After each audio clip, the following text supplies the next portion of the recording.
Kasi parang minsan nagano'n siya. Ibig sabihin nun, nangyari yung pet peeve ko sa'yo.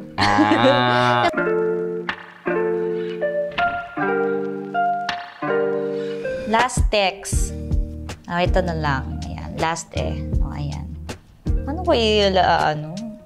Basta salamat. Basta nagpasalamat ako. Ayan. Sabi ko naman Ay. Ang last text ko naman was... Yung ETA.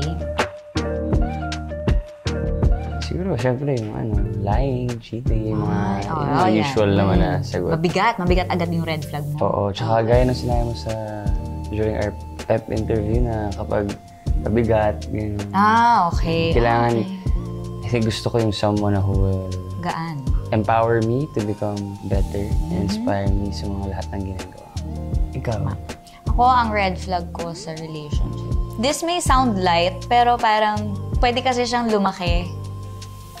Pag malabo ka usap, yung gano'n. Kasi nga, maplano akong tao. So, pag kunwari, may gusto akong puntahan, meron akong schedule, ganyan-ganyan, mag-uusap, ganyan-ganyan. Tapos, hindi pala kami nagkaintindihan, ganyan. Yun lang naman. Kunwari, dadating siya sa this is constructive criticism, by the way. Kunwari, pag dadating siya sa isang guesting namin, ang gagawin? May gano'n, yung parang, ready ako to work. Sana ikaw din. Ganon lang. Yun lang naman, pero okay naman. Ikaw, anong pet peeve mo sa akin? Hindi man pet peeve siguro, but I think, siguro minsan kapag hindi ko lang alam paano ko kakausapin. Kasi parang minsan nagano'n siya.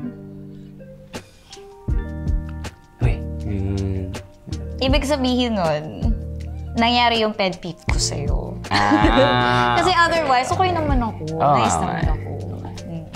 Hello po!